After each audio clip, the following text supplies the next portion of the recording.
سکندر اعظم کون تھا؟ دنیا کا الیگزینڈر یا تاریخ اسلام کے حضرت عمر فاروق رضی اللہ تعالیٰ عنہ؟ یہ وہ سوال ہے جس کا جواب دینا دنیا بھر کے مورخین پر فرض ہے۔ آج ایس ایم ایس کا دور ہے۔ موبائل کے میجک سسٹم کے ذریعے سے خیالات کو چند سیکنڈوں میں دنیا کے کسی بھی کونے میں پہنچایا جا سکتا ہے۔ اسی طرح فیس بک کے ذریعے سے ہر تحریر اور ہر تقریر کو دنیا کے ہر انسان تک پہنچایا جا سکتا ہے۔ آج حضرت عمر فاروق رضی اللہ تعالیٰ عنہ کی ولادت کے موقع پر میں پوری دنیا کو اپنی تقریر کے ذریعے سے ایک تحفہ دینا چاہتا ہوں۔ میں نے بچپن میں پڑھا تھا میکڈونیا کا الیگزینڈر 20 سال کی عمر میں بادشاہ بنا۔ 23 سال کی عمر میں وہ میکڈونیا سے نکلا۔ اس نے سب سے پہلے پورے یونان کو فتح کیا،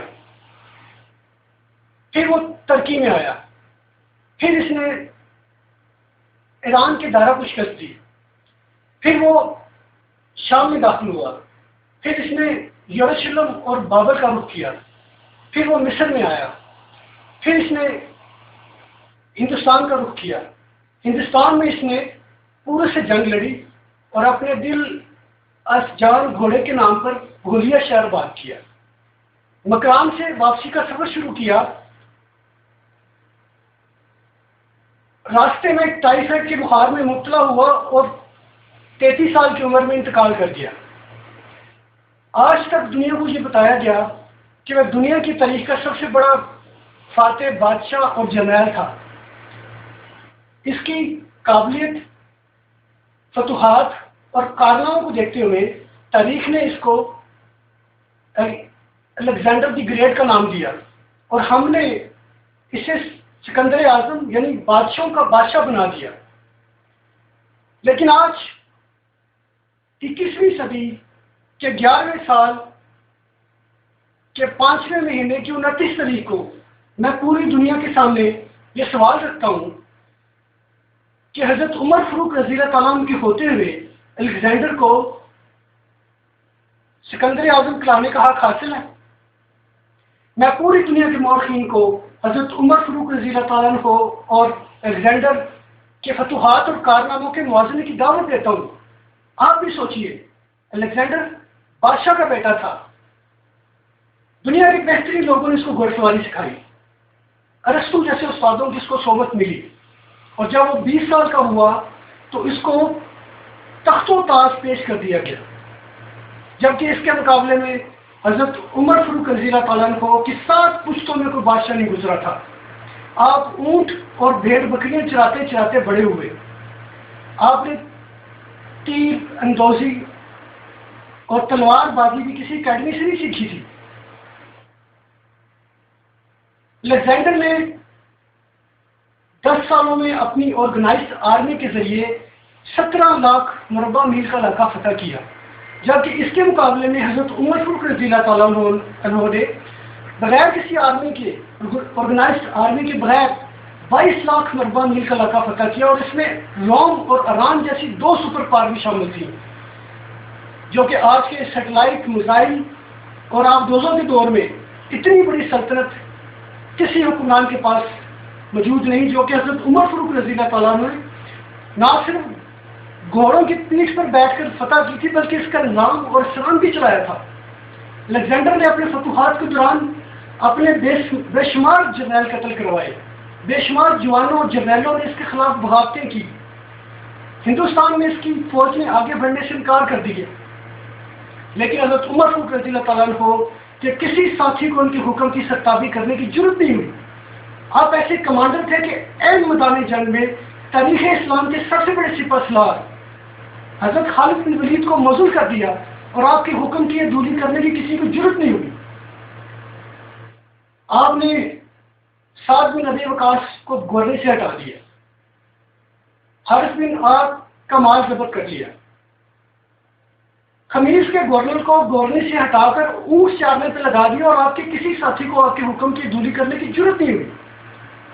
الیگزینڈر نے 17 لاکھ مربع میل کا علاقہ فتح کیا اور دنیا کو کوئی سسٹم، کوئی نظام نہیں دے سکا، جبکہ حضرت عمر فاروق رضی اللہ تعالیٰ نے دنیا کو ایسے سسٹم دیے جو آج بھی پوری دنیا میں رائج ہے۔ آپ نے فجر کی نماز میں الصلاۃ خیر من النوم کا اضافہ فرمایا.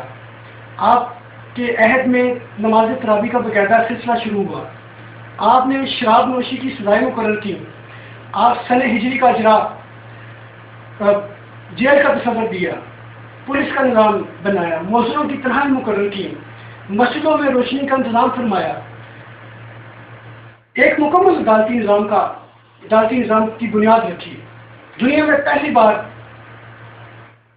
دودھ پیتے بچوں، بیواؤں اور بیاسروں کے وظیفے مقرر کیے. پولیس کا نظام، اپاشی کا نظام، فوجی چھوڑیاں بنوائی، فوج کا باقاعدہ محکمہ قائم کیا. دنیا میں پہلی بار حکمرانوں، سرکاری عہدیداروں اور ولیوں کے اثاثے ڈکلیئر کرنے کا تصور دیا. ناانصافی کرنے والے ججوں کی سزائیں مقرر کی. آپ راتوں کو قافلوں کی چوکیداری کرتے. آپ کا فرمان تھا قوم کا سردار قوم کا سچا خادم ہوتا ہے.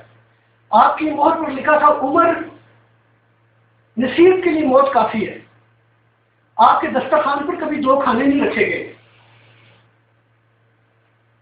آپ جب بھی کسی کو گورنری پہ فائز کرتے، کسی کو عہدے پہ فائز کرتے، اس کے اثاثوں پر تخمینہ لگا کر اپنے پاس رکھ لیتے.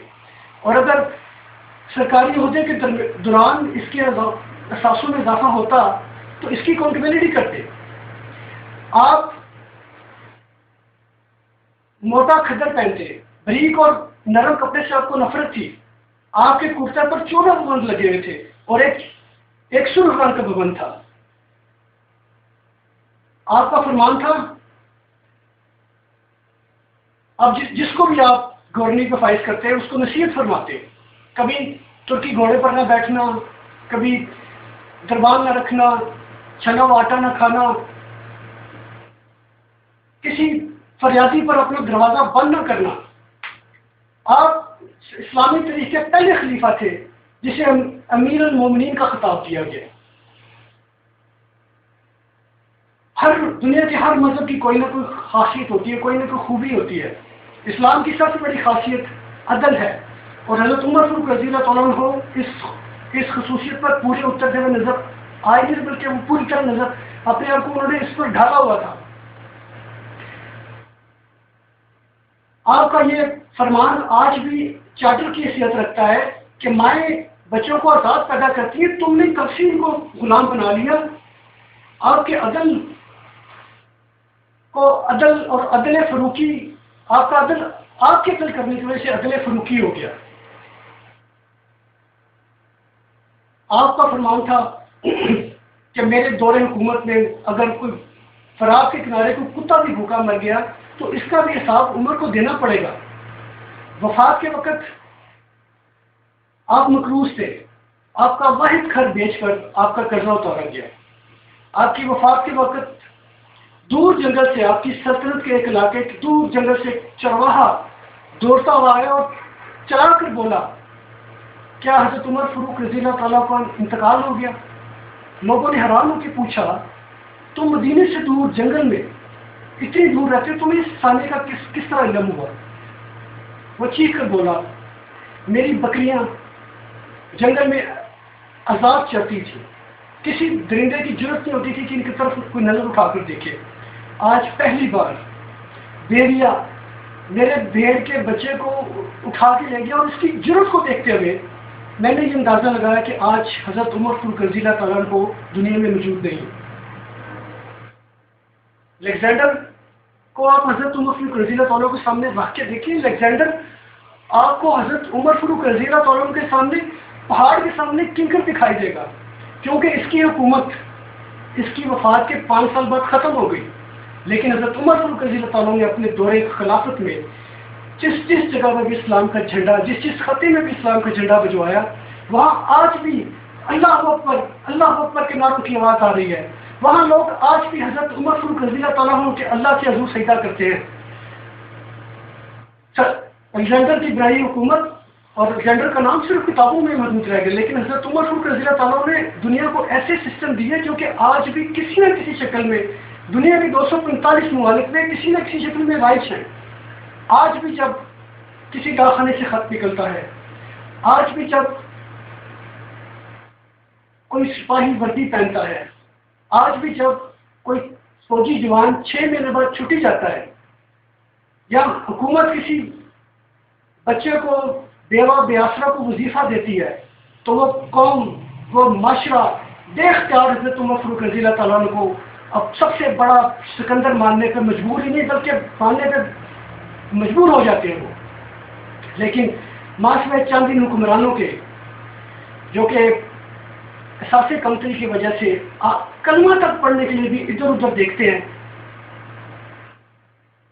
ایک دفعہ انہی حکمرانوں نے انگریز سرکار کو دھمکی دی کہ اگر ہم گھروں سے باہر نکل آئے تو تمہیں چنگیز خان یاد آ جائے گا، جس پر جواہر لال نہرو نے مسکرا کر کہا کہ آج یہ حکمران، یہ مسلمان جواہر لال چنگیز خان کی دھمکی دینے کے لیے تو کتنے بڑے شان سے دھمکی دیتے ہیں، لیکن یہ بھولے رہے ہیں کہ ان میں ایک حضرت عمر فاروق رضی اللہ تعالیٰ عنہ بھی تھے. آج ہم بھولے ہوئے ہیں کہ ہم میں ایک حضرت عمر فاروق رضی اللہ تعالیٰ عنہ بھی تھے، جن کے بارے میں حضور پاک صلی اللہ علیہ وسلم نے فرمایا تھا کہ میرے بعد اگر کوئی نبی ہوتا تو وہ حضرت عمر خطاب رضی اللہ تعالیٰ عنہ ہوتے.